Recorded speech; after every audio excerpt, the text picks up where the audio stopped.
Mukunda jewellers మొట్టమొదటి factory outlet ఇప్పుడు కూకట్పల్లి, కొత్తపేట్, సోమాజిగూడ మరియు ఖమ్మంలో. ఇండస్ట్రీలో మహా మహా మహా మహా గొప్ప గొప్ప మహానుభావులను చూశారు మీ కళ్ళతో. బా, ఎన్టీఆర్ గారు, అదే ఏ రామారావు గారు, నాగేశ్వరరావు గారు, ఆచార్య ఆత్రేయ గారు, కోసరాజు గారు, ఘంటసాల గారు, సూర్యకాంత్ గారు, కాంతారావు గారు మేమంతా ప్యాక్ ఆడుకున్నాం వాళ్ళ ఇంట్లో. మేమంతా ఆర్టిస్ట్ ఏమొద్దు వాళ్ళ కొడుకులు మేమంతా కూర్చొని ప్యాక్ ఆడుతూ ఉండాలి. అప్పుడు మావి రోజు కాంతారావు గారు పక్కన కూర్చునేది. అంత గొప్ప గొప్ప మహానుభావులు కొన్ని వేల సినిమాలు తీశారు, సంపాదించింది కూడా చాలా చాలా చాలా అని చెప్తూ ఉంటారు. అంటే చివరి రోజుల్లో కనీసం తినటానికి కూడా తిండి లేక, ఆర్థిక ఇబ్బందులు, ఇల్లు లేక, ఇల్లులు అమ్ముకొని, ఆస్తులు అమ్ముకొని, ఎందుకు సార్ అంత దారుణమైన పరిస్థితి ఎందుకు వచ్చిందంటే మీ కళ్ళతో చాలా చూసుంటారు. ఈ కళ్ళతో సావిత్రమ్మని చూసుంటారు, మేము వెంటనే కానీ చూడలేదు. సావిత్రి గారు కంటే గొప్ప ఆర్టిస్ట్ ఎవరైనా ఉంటారంటే అబ్బాయి వాడ జెమ్ ఆఫ్ అ పర్సన్, వాడ ఫెంటాస్టిక్ పర్సన్. తన వాయిస్ కానీ సావిత్రి గారు, ఎస్వి రంగారావు గారిని అంటే శివాజీ గణేశన్ గారు భయపడేవారు. సావిత్రమ్మ ఎస్వి రంగారావు గారు అంటే ఎస్వి రంగారావు గారు వస్తున్నట్టే తెరం అలా ఆయనకి డైలాక్కుడు అని అడిగి తీసుకుని 2-3 సార్లు చూసుకున్నారు. அவர்கிட்ட வந்து நம்ம ஏதோ கொஞ்சம் ஸ்லிப் ஆச்சுன்னா அப்படியே ముడిగినవాడ ரொம்ப జాగ్రత్త అనుకున్నాను. ఎస్వి రంగారావు గారు అంటే అంత గౌరవం. ఇంతకేంటి ఎస్వి రంగారావు గారు తెలుగు ఆయన, సావిత్రి తెలుగుది. ఆవిడొచ్చి అలా మాట్లాడుతుంటే మామిడికాయ ముక్కలు మంచి హిమపసం మామిడికాయలు ముక్కలు కట్ చేసి నోట్లో పడతా ఉంటుంది. అంత బాగా అనిపించింది, అంత బాగుంటుంది ప్రొనౌన్సియేషన్ కానీ, వాళ్ళ డైలాగ్స్ కానీ, వాళ్ళ చాతుర్యం కానీ, వాళ్ళ ఎక్స్ప్రెషన్స్ కానీ.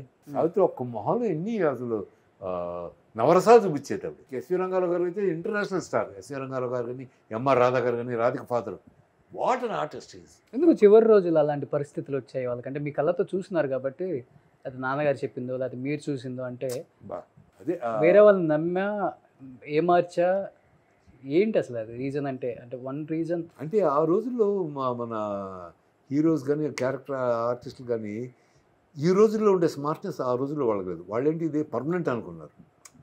సినిమాలు ఎప్పుడు వస్తుంటారు అనుకున్నారేమో, అది మై అసెస్మెంట్. కానీ ఇప్పుడు what about Chandrababu? What a beautiful artist, what a combination, what a talented man is. ఆయన పాడిన పాటలు కానీ, లేకపోతే ఆయన డ్యాన్సులు కానీ, అప్పట్లో ఎంజిఆర్, శివాజీ మధ్యన ఇతను వాళ్ళకంటే బాగా వెలిగాడు చంద్రబాబు. మరి చనిపోయేటప్పుడు ఏం లేదు, బికాస్ ఆల్కహాలిక్, ఇదే పర్మనెంట్ అనుకున్నారేమో. This happens to most of the. వచ్చింది ఖర్చు పెట్టేయటం వస్తుంది కదా అని తాగడం. ఈ తాగుడు వల్ల మెయిన్ 90% బికాస్ ఆఫ్ డ్రింక్స్. అంతే కదా, తాగితే ఎవడొచ్చి ఏం తీసుకుపోతాడు మనకేం తెలుస్తుంది. అంతే కదా, మరి సావిత్రి గారు కూడా అంతే కదా, విపరీతంగా తాగేది. ఒంటి మీద కూడా తీసుకుపోతారు. సినిమా సావిత్రి గారు ఎంత హ్యూజ్ ప్రాపర్టీస్ అండి ఇక్కడ హబ్బుల్లో రోడ్లో. మొత్తం ఆవిడే కదా, మొత్తం రోడ్డు ఆవిడైతే కదా. సో మేమందరూ ఎస్వి రంగారావు గారి ఇంటికి వెళ్తే నేను కోటేశ్వరరావు, ఎస్వి రంగారావు గారు పెద్ద అబ్బాయి, నేను మా అన్నయ్య, అతను ముగ్గురు క్లాస్మేట్స్. అక్కడ లాంగ్లో మేము ఫైట్ చేసి ఉండేవాళ్ళం. సావిత్రి ఏమో మా అమ్మ ఒంట్లో తలపెట్టుకుని ఇప్పుడు ఆడిచి ఇలా అయిపోయింది అక్క, ఇలా అయిపోయింది తను బాధలన్నీ చెప్పుకునేది. మా అమ్మ బాధపడేది, సావిత్రి నీకు అన్ని మంచి జరుగుతుంది, బాధపడద్దు నీ అంటే ఆర్టిస్ట్ లేదంటే ఏం ఆర్టిస్ట్ అక్క అదేంటి పాపం ఏడిచేది. ఎందుకు సావిత్రి అంటే ఏడుస్తుందంటే కానీ ఇది లేదు నువ్వు పరా నేను పంపించాను. కనీసం దగ్గర తీసేవాళ్ళు కూడా ఉండరు. పరిస్థితి వచ్చిందంటే డబ్బు ఉంటేనే కదా విలువ. అట్లా సావిత్రిగా ఆర్టిస్టులు ఆ రోజులు వేరే, ఆర్టిస్టులే వేరండి. ఎటువంటి పర్ఫార్మెన్సెస్, ఎటువంటి ఎక్స్ప్రెషన్స్. ఇవాళ ఏముంది, అందరం డబ్బులు బట్టి మెషర్మెంట్. వచ్చి ఇలా క్యూ ఇచ్చేసి వెళ్ళిపోతే వాళ్ళు గ్రాఫిక్స్ చేసుకుంటారు వాళ్ళు. సూపర్. సో లాస్ట్ అండ్ ఫైనల్గా ఏంటి, పిల్లలకి పెళ్ళిళ్ళు ఎప్పుడు చేస్తున్నారు, ఎప్పుడు కోడలు రాబోతున్నారు? నేను ఒకసారి ఒక పెద్ద స్టార్ కూతురు కోడలుగా రాబోతున్నది విన్నాం మేము. కాదు, ఒక అందమైన అమ్మాయిని చూసి ఎలా చేసుకుంటా అంటే ఏంటి మళ్ళీ పెళ్లి చేసుకుంటున్నావు అని అడిగాడు నా పిల్లలు. పెద్ద అబ్బాయి నా కోసం కదరా నీకోసం, నాకు నువ్వు చూడడం డాడీ, ఒకళ్ళ కెమిస్ట్రీ ఒకళ్ళు లైక్ చేసుకోవాలి. నాకు నువ్వు చూస్తే నేను అమ్మాయిని పెళ్లి చేసుకుని అమ్మతో ఉండాలా? That's impossible daddy. If I like the girl she would be a beggar women, I'll marry her. If I don't I'm happy as it is, just leave me alone. Okay, నన్ను పెడతాను. రెండోడి కంటే no marriage for me right no, if I'm in the mood I let you know. Okay, వాళ్ళ పిల్లలతోటి నీకు పెళ్లి చేయి, వాళ్ళకి పెళ్లి చేయి, నీ పెళ్ళి అయిపోయాక ఒక 6 నెలలకు డైవర్స్ ఇచ్చడం, ఇవన్నీ అసలు మనకి వద్దు. ఇవాళ జనరేషన్ మారిపోయింది. I think there won't be marriages in near future. ఒక హీరో కూతురు ఎవరో ప్రపోజల్ వచ్చింది అని చెప్పేసి విన్నాం. Maybe they know, I don't know. Okay. But what I know is marriages are made in heaven. And today, if I get myself married to some girl, and if they're not all right tomorrow, he'll come with you. నువ్వు చేసిన అమ్మాయి చూడు, how much is troubling me, you and your taste. Divorce ఇచ్చేసాను అనుకో, వాళ్ళిద్దరు జీవితం చెడగొట్టినాడు అవుతుంది. నాకెందుకు? You marry, you happy, I'm fine. You don't marry, you happy, I'm fine.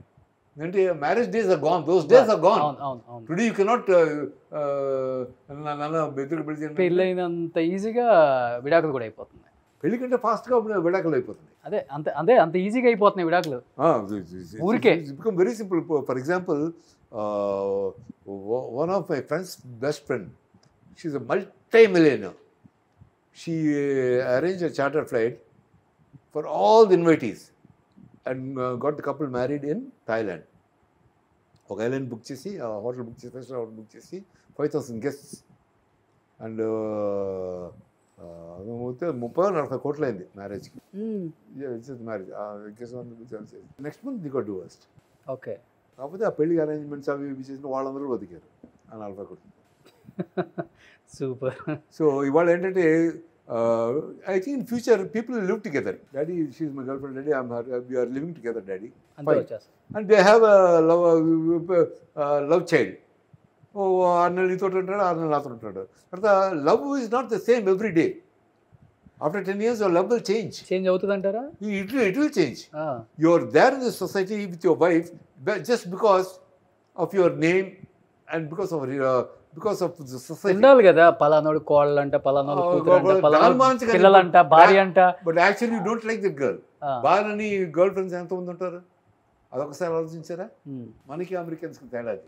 అదే ఇప్పుడు అమెరికన్స్కి మనకి తేడా అదే అంటారు, కానీ మన కల్చర్ని అందరు ఇష్టపడతారు కదా. కల్చర్ లైక్ కుటుంబం, ఒక భార్య భర్త, పిల్లలని ఎందుకంటారు? ఇండియా కల్చర్ అంటే అంత ఇష్టం అందరికి. అది ఇట్ వాస్ అంత ఇష్టం, అది ఆ రోజులకి okay. Okay. Today it's not. వస్తుందేమో. Today it's not okay. ఎందుకంటే ఇప్పుడు ఆ రోజుల్లో ల్యాంటర్న్స్ చదివేవాళ్ళు. అవును. ఇవాళ కూడా అది లైట్లు ఆఫీస్ ల్యాంటర్న్స్ ఎవరు చదవరు కదా. Today they are not buying books, they don't use pens, they use computers. They type on computers. ఆ రోజు టైప్ మెషిన్ నేర్చుకునేవాళ్ళం. ఇవాళ టైప్ ఎవరు నేర్పించారు నా పిల్లలకి? పట్టణం వచ్చేసింది. టెలిఫోన్స్ కానీ వాళ్ళు కంప్యూటర్స్ కానీ, కంప్యూటర్ చూడకుండా ఇలా డాడీ మాట్లాడుతుంటే కొట్టేస్తుంటారు. ఎలాగా? Who taught them? So generation is changing. ఇప్పుడు ఇప్పుడు పెళ్ళిళ్ళకి రాను అయిపోతే దే స్టార్ట్ లివింగ్ టు. తర్వాత అమ్మ నాన్న ఆ అమ్మాయితో 10 years అన్నాను, I want get married to the girl, I want her to be my wife అంటే then you can get the married. Otherwise daddy he's my son this thing but she found some other guy and I found some other lady. So we both will be together. Okay. But our son will be there 50% with the mother, 50% అలా వచ్చేస్తుంది ఫ్యూచర్లో. And ఇక పెళ్ళిళ్ళు కూడా రాను పెళ్ళిళ్ళు కూడా తగ్గిపోతాయి. అవును. పెళ్ళిళ్ళకి ఎలా అయిపోతుందంటే ఇప్పుడు చేయడం కూడా సింపుల్గానే చేస్తున్నారు.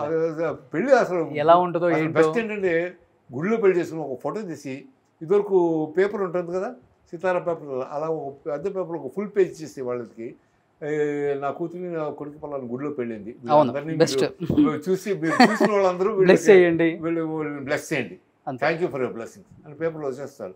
బాగా కొడుకు అబ్బాయి చేసుకున్న ఫోటో వచ్చింది, అలా అయిపోతుంది మ్యారేజ్. సూపర్. ఎనీహౌ చాలా సంవత్సరాల తర్వాత మంచి మంచి విశేషాలు, కొత్త విశేషాలు షేర్ చేసుకున్నారు సార్. Thank you. అండ్ 46 సంవత్సరాలు ఇండస్ట్రీలో ఉండటం గొప్ప కాదు, 46 సంవత్సరాల తర్వాత కూడా ఇంకా యాక్ట్ చేయడం అనేది చాలా గొప్ప. సో దేవుడు మీకు ఇచ్చిన గొప్ప గొప్ప గొప్ప గొప్ప బ్లెస్సింగ్ గిఫ్ట్ ఏమన్నంటే ఇండస్ట్రీలో ఇప్పటికీ లైమ్ లైట్లో ఉండటమే. అడపా కాకుండా మంచి మంచి సినిమాలు, మంచి మంచి స్టోరీస్లో, మంచి మంచి క్యారెక్టర్లలో అప్పుడప్పుడు మాకు కనిపిస్తూనే ఉన్నారు తెలుగులో.